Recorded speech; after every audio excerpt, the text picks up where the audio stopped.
से आपके प्रवचनों को नियमित सुनने के बाद ऐसा लगने लगा कि मैं पशु से भी निम्नवत जीवन जी रहा हूँ। अब आपके प्रवचन सुनने पर जीवन बदलने की प्रेरणा मिलती है। महाराज जी, मेरा शरीर पुरुष का होते हुए भी अलग अलग पुरुष शरीरों के साथ यौनाचार जैसे घृणित पाप कर्णों में रोज रोज लगा रहता था। अब आपके प्रवचनों से प्रेरित होकर कुछ समय से बड़ी मुश्किल से अपने आप को कंट्रोल करके रखा है, फिर भी मन बार बार वही सब करने को करता है। महाराज जी, वैवाहिक जीवन भी तलाक तक की नौबत आ चुकी है। महाराज जी, आप मेरी अंतिम शरणागति हो, कृपया मुझे इस पापाचरण से बचाने का सत्मार्ग प्रदान कीजिए। मैंने ऐसा निश्चय किया कि हर 2 महीने तक शरीर को पवित्र रखकर आपके दर्शन करने आया करूंगा, ताकि आपके दर्शन की प्रेरणा मुझे इस पाप कर्म से दूर रखे तथा इससे मुझे निवृत्त कर सके। पहले तो हम आपका धन्यवाद देते हैं कि अभी आप में इतना आत्मबल बचा है कि आप अपनी कमी को सभा में रख रहे हैं। आप बहुत अभी आत्मबल से युक्त है ना, ऐसी बातें समाज में नहीं रखी रहती, हिम्मत नहीं होती ना ऐसा कहना, अपनी कमियों को प्रकाशित किया। तो इसका मतलब कहीं किसी कोने में अभी सत्य का अस्तित्व है। देखो, ये तुम्हारी ही गलती नहीं है, ये संपूर्ण सृष्टि में काम अपना तांडव मचाए हुए है। भाई हम चुप हैं, तुम चुप हो, लेकिन तुम मुखर हो गए तो सबकी दृष्टि तुम्हारे पे जाएगी। फिर लौट के अगर अपने हृदयों में देखा जाए तो कुछ ऐसा ही है सबका जीवन। ओपन हो गई तो फिर मुख में कालिक पोतती, समाज का ऐसा स्वरूप। लेकिन जो कालिक पोत रहा वो भी अपने हृदय को देखे। काम कोई ऐसा नहीं कि किसी को बख्श दे, उसी को बख्शता है जिसने भगवान को आश्रयदाता मानकर और भजन शुरू किया। अब तुम्हारे प्रश्न का उत्तर देते हैं। ये काम सुख बुद्धि होने के कारण आदरणीय और प्रिय हो गया, नहीं हुआ? सुख मिलने के कारण। आप ईमानदारी से बताओ, क्या आज तक आपको तृप्ति हुई? सच्ची बताना। नहीं ना? आज भी वही चाह है जो पहले से थी। इसका मतलब कभी नहीं हो सकती, क्योंकि वहां नहीं है सुख। विचार खुले, जब आपने प्रश्न किया तो इस शरीर में है क्या? इस शरीर में है क्या? मल और मूत्र के ही तो द्वार हैं, जहां छू जाने पर हाथ हमको पवित्र करना पड़ेगा। क्या है? दुर्गंध युक्त, चाहे जितना सुगंधित पेय पियो, भोजन पाओ, 6 घंटे बाद दुर्गंध युक्त मल बन जाएगा।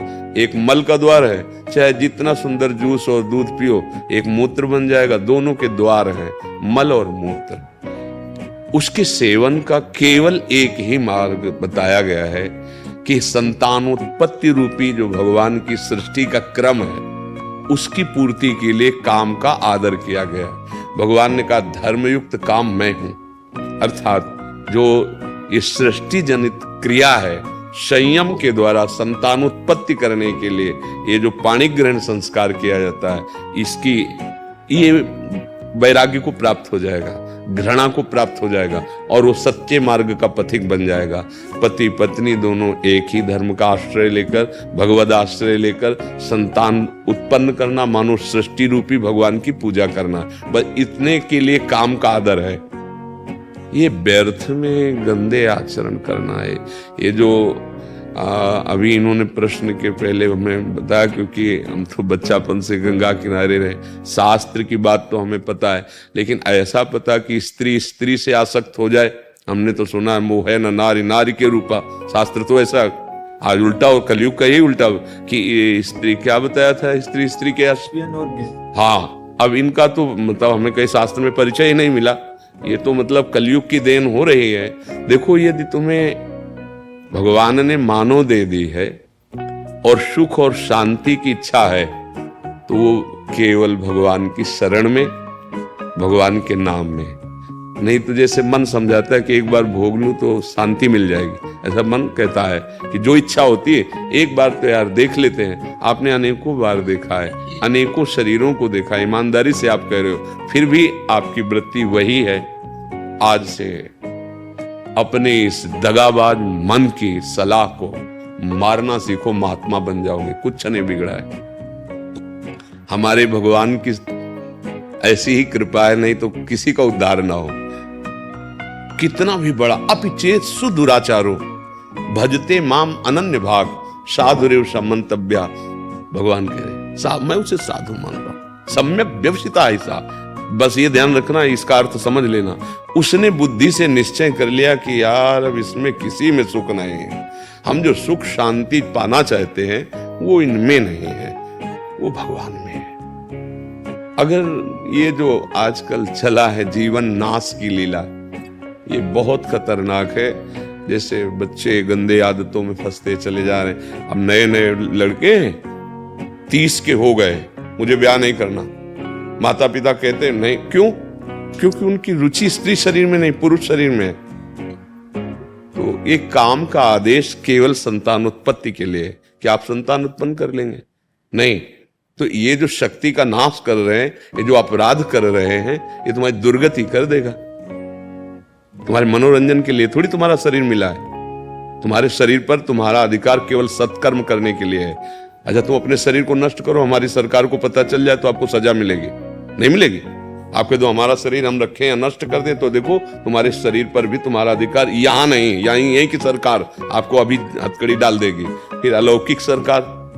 आप मनमानी आचरण करने के लिए नहीं, आपका स्त्री में राग नहीं है, आप ब्रह्मचर्य धारण करते हुए ऐसे तेजस्वी महान बनो, देश की सेवा करो, अपने आत्मा का उद्धार करो जो फंस गई है दुर्गति में।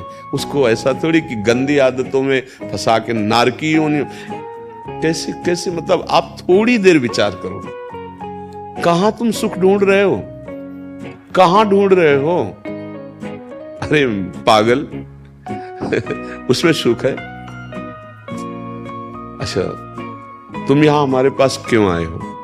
कोई भी, हम क्या लगते हैं तुम्हारे? किस लिए आप यहां आए हो? हम आपसे अगर प्रश्न करें, भले आप उत्तर न दे पाए लेकिन उसका उत्तर हम देते हैं। आप इस बात के लिए आए हो कि जो मैं कर नहीं पाया वो आप कर लिए, जो मैं नहीं कर पाया वो आप कर लिए, इसलिए हम हाथ जोड़ते हैं और आपसे जानना चाहते हैं कि मैं कैसे निकलूं, जहां नहीं फंसना चाहिए वहां फंस गया। सार बात है ये, कुछ नहीं है। पांच भौतिक शरीर जैसे हमारा तैसे आपका, जो आप भगवान के अंश हो वैसे मैं अंश हूं। पर भगवान की कृपा से बचपन से बात समझ में आएगी कि बहुत जन्म बीत गए धोखे में, ये जन्म बिल्कुल धोखे। ठाकुर कृपा से लग गई ब्रक, 11 वर्ष की अवस्था से लेकर जैसे भगवान ने चलाया आज तक वैसे। ए भाई, हमारी बात जैसे तुमने बताई ना, ऐसे हमारी बात मान लो। हाँ, सुख मिला, वो सुख मिला जो त्रिभुवन में कभी कहीं नहीं मिल सकता। केवल भगवान की शरण में होकर आप, जैसे दुख तो देखो किडनी फेल है, माँ के गर्भ से इसकी रचना हुई थी। पॉलिसिस्ट किडनी ये रोग है जो माँ के गर्भ से वंशानुगत होता है। 35 वर्ष की अवस्था में प्रकाशित हुआ, 18 साल हो गए इसका दुख। अभी थोड़ी देर में डायलिसिस में जाएंगे। कोई दुख नहीं है, पाई भर दुख नहीं। तुम्हें लग रहा है मैं दुखी हूं, मैं चिंतित हूं, मैं डिप्रेशन में? नहीं, ये मिला है। हर दुख सह करके उस सच्चिदानंद के मार्ग में दौड़ते हुए काम क्रोध लोभ मोह मद मत्सर एक एक की वृत्ति को देख करके इनसे बचाव पक्ष रखते हुए निकल जाना। हमें तो लगता है कि इनको स्त्री शरीर से प्यार नहीं, वो काहे को धोखे में किसी को डालते हैं। अरे उसके लिए तो दूसरा वर मिल जाता। आपने उसको स्वीकार किया और उसके प्यार का विभाजन उसको बर्दाश्त नहीं होगा। आप समझो उसके हृदय को कितना दुख हो रहा है कि वो जब जान रही मेरा पति ऐसे आचरणों से उसके, अब आपको क्या अपराध नहीं लग रहा? आप सोचो कैसे पापाचरण में उतरे हो, कहां उतरे हो। अभी चांद से निकलो। महाराज जी, जैसे आपने बोला कि विवाह की इच्छा नहीं होती, वैसे हमारे पास बहुत सारे ऐसे प्रश्न आते हैं कि वो विवाह नहीं करना चाहते, बट पारिवारिक इतना दबाव होता है कि वो क्या खुल के अपनी बात रखें? नहीं, रखना चाहिए खुल के बात। किसी लड़की के साथ धोखाबाजी करोगे तो तुम्हारे, या कोई लड़की किसी पुरुष के साथ धोखाबाजी, तुम्हारी स्त्री शरीर में आ सकती है तो खुल के बात करो ना, खुल के बात करो। दूसरे की जिंदगी के साथ खिलवाड़ क्यों करो? मान लो आपको वो जो, हमें तो शब्द याद नहीं, लेस्बियन।